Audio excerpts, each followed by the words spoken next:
అప్పుల బాధలు వెంటాడుతున్నాయా? అయితే 6 JVR వారి జాతిరత్నాలు ధరించండి.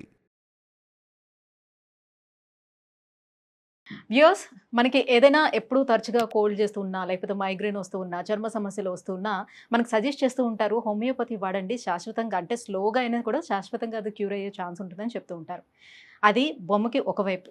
మరోవైపు మనం చూసుకున్నట్లయితే ఇవి కేవలం చక్కెర మాత్రలు లాంటివే కదా, దీనివల్ల నిజంగానే రిజల్ట్ ఉంటుందా అనే సందేహం మరికొందరికి ఉంటుంది.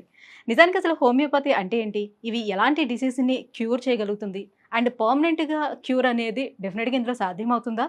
ఈ విషయాలన్నీ ఇవాళ పోడ్కాస్ట్లో మనం డిస్కస్ చేద్దాం. సో మనతో పాటు ఉన్నారు డాక్టర్ చేతన్ రాజ్ గారు. Hello sir. నమస్తే మేడం. సార్, హోమియోపతి అంటేనే కొంతమందికి బాగా నమ్మకం అనేది ఉంటుంది, మరికొంతమందికి డెఫినెట్గా నమ్మకం అనేది తక్కువగా ఉంటుంది. వాళ్ళకు ఉన్నటువంటి రీజన్స్ వేరు. సో ఇవాళ ఆ రీజన్స్ అన్నీ కూడా డిస్కస్ చేసి, సో వాళ్ళకు ఉన్నటువంటి ఆ మిత్స్ ఏవైతే ఉన్నాయో అవన్నీ క్లారిఫై చేసుకోవాలని అనుకుంటున్నాం. So first my question is, అసలు హోమియోపతి ఎలా స్టార్ట్ అయింది? హోమియోపతి ఏదైతే సిస్టమ్ ఆఫ్ మెడిసిన్ ఉంది, ఇది ఈ మధ్య చాలా మంది వాడుతున్నారు. మన ప్రదేశంలో వాడుతున్నారు, వేరే ప్రదేశాల్లో వాడుతున్నారు, మన దేశంలో వాడుతున్నారు, లోకంలో కూడా దీని పాపులారిటీ చాలా పెరుగుతుంది. అండ్ మోర్ ఓవర్ అందరికి ఏమనిపిస్తుంది, ఒక అపోహ, ఇది ప్రాచీనం కాలంలోకెళ్ళి వస్తుంది అనేసి అనిపిస్తుంది. ఇప్పుడు ట్రెడిషనల్ మెడిసిన్ అంటారు. ట్రెడిషనల్ మెడిసిన్లో హోమియోపతి పేరు కూడా చెప్తారు. హోమియోపతి 1796లో స్టార్ట్ అయింది. అందాజాగా ఒక 220 ఏండ్లు అంతే. అయితే మోడర్న్ మెడిసిన్ కన్నా మోడర్న్ ఉన్నది హోమియోపతి. అయితే ఏంటంటే యూరప్లో, ఇది స్పెసిఫికలీ జర్మనీలో స్టార్ట్ అయింది. జర్మనీలో స్టార్ట్ అయింది. అండ్ మా గురుగారు ఎవరైతే మా ఫౌండర్ గారు ఉండే కదా, ఆయన పేరు డాక్టర్ శామ్యుల్ హెనిమన్.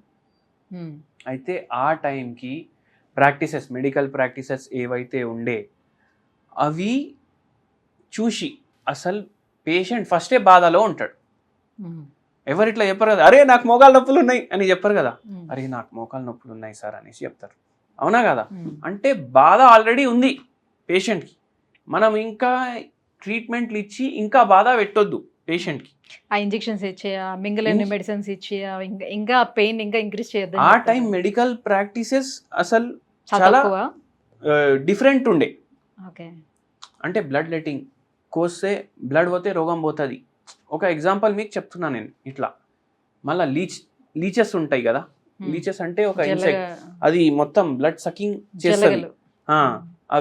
అవి పెట్టేయడం. అయితే దాంతో బాధ, ఇంకా బాధ ప్లస్ బాధ, 2 బాధ కదా. అయితే అట్లాంటివి అవ్వకుండా ఆల్రెడీ రోగి ఉన్నాడు మనిషి, ఆ రోగిని మనం మంచిగా మళ్ళీ చేయాలి. అయితే బాధ పెట్టకుండా చేయాలి. ఇప్పుడు హోమియోపతి మీరు వినే ఉంటారు, అరే పేషెంట్ ఒక మా పిన్ని ఉండే, ఆమెకి ఇట్లా లంబార్ రీజన్లో నరాలు డ్యామేజ్ అయ్యి ఆపరేషన్ అన్నారు, మళ్ళీ హోమియోపతి వాడితే ఆపరేషన్ లేకుండా తగ్గిందనేసి. అయితే సిద్ధాంతం ఏంది అంటే, ఆపరేషన్ చేయకుండా పేషెంట్కి బాధ పెట్టకుండా రోగం తగ్గించాలి. అయితే ఆ సిద్ధాంతాలతోటి హోమియోపతి అప్పుడు మొదలైంది. కానీ ఇప్పుడు హోమియోపతి అంటే జస్ట్ ఏవి చూసినా కూడా మెడిసిన్ ఏదనేది ఎవరికి తెలియదు.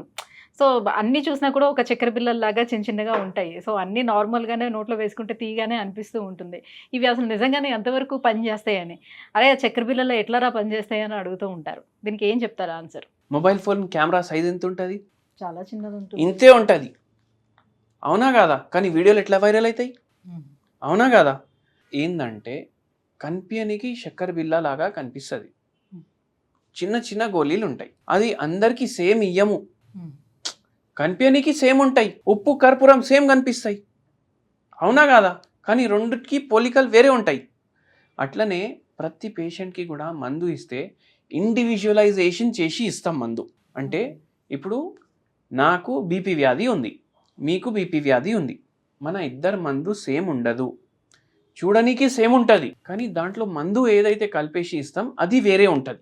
అంటే ఇప్పుడు మోడర్న్ మెడిసిన్లో మనం ఏ మెడిసిన్ అయితే తీసుకుంటున్నామో దానికి సంబంధించినటువంటి కాంబినేషన్స్ ఏమేమి మిక్స్ చేస్తున్నారు, సో అవన్నీ కూడా మనకి అక్కడ మెన్షన్ చేసి ఉంటాయి. అవును. రైట్. సో మనం ఏం మెడిసిన్ తీసుకుంటున్నాం అనేది మనకు తెలుస్తుంది.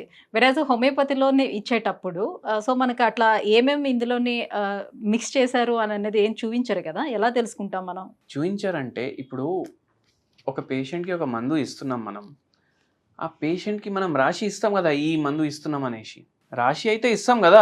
ఏం అదే మందు దాని పేరు ఇది సో అండ్ సో అని ఇస్తున్నాం, బట్ ఈ కాంబినేషన్ లో మనం ఇట్లా డైల్యూట్ చేసాము అని అట్లా ఏమి ఉండదు కదా? రాసి ఇస్తాం. ఇస్తారు. రాసి ఇస్తాం, అవును. ఒక్కొక్కసారి రాసి ఇస్తాం, ఒక్కొక్కసారి రాసి ఇవ్వము, కానీ రాసి ఇస్తాం మ్యాక్సిమం. సో ఇప్పుడు పెద్ద పెద్ద డిసీజెస్ కి ఎంతవరకు హోమియోపతి అనేది పనిచేస్తుంది? ఎలాంటి డిసీజ్ ని క్యూర్ చేయడానికి హోమియోపతిని మనం అప్రోచ్ అవ్వచ్చు? ఎటువంటి డిసీజ్ ఉన్నా హోమియోపతిలో ట్రీట్మెంట్ ఉంటుంది. ఉన్న రోగాలకి వచ్చే రోగాలకి అన్నిటికీ హోమియోపతిలో ట్రీట్మెంట్ ఉంటుంది.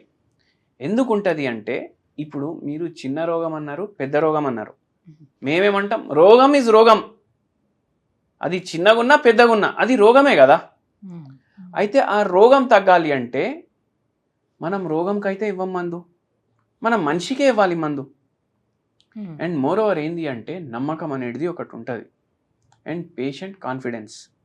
అది ఏ దాంట్లో అన్నా, అది ఇంగ్లీష్ మందు ఉండొచ్చు, హోమియోపతి మందు ఉండొచ్చు, ఆయుర్వేదం ఉండొచ్చు, యోగా ఉండొచ్చు, ఏమన్నా ఉండొచ్చు.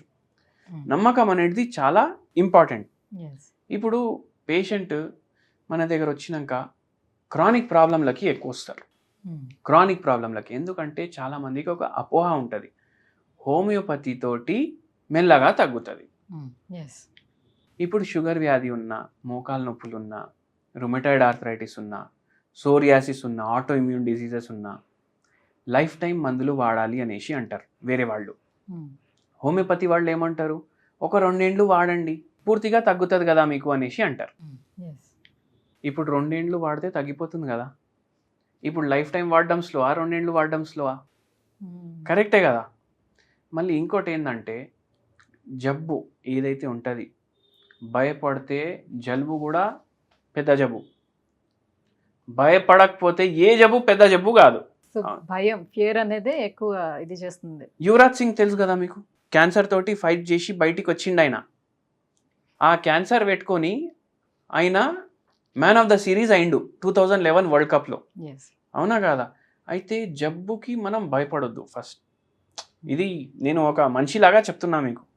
ఎందుకంటే భయం ఎక్కడైతే మొదలవుతుంది అక్కడే మనం పని తమామైపోతుంది.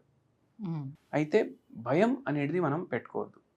ఇప్పుడు మనం ఏం చేయగలుగుతాం, ఏ రోగం వచ్చినా మ్యాక్సిమం మేనేజ్మెంట్ అంటే మన సైడ్ నుంచి మనం ఏమేం చేయాలి, డాక్టర్ని అడగాలి. ఏం చేయాలి, 8 గంటలు పడుకుంటాం, టైంకి తినాలి, తింటాం, ఎక్కువ టెన్షన్ పడొద్దు, పడము, మళ్ళీ దాంతోపాటు టైం టు టైం మందులు వేసుకోవాలి. దీనికన్నా ఎక్కువ ఏమైనా చేయగలుగుతామా మనం? లేదు. అది ఫాలో చేయాలి, రోగం గురించి ఆలోచించవద్దు, కథం, లైఫ్ మంచిగా ఉంటుంది. అంటే కొన్ని డిసీజెస్ ఎక్కువ టైం కూడా ఇవ్వవు కదా.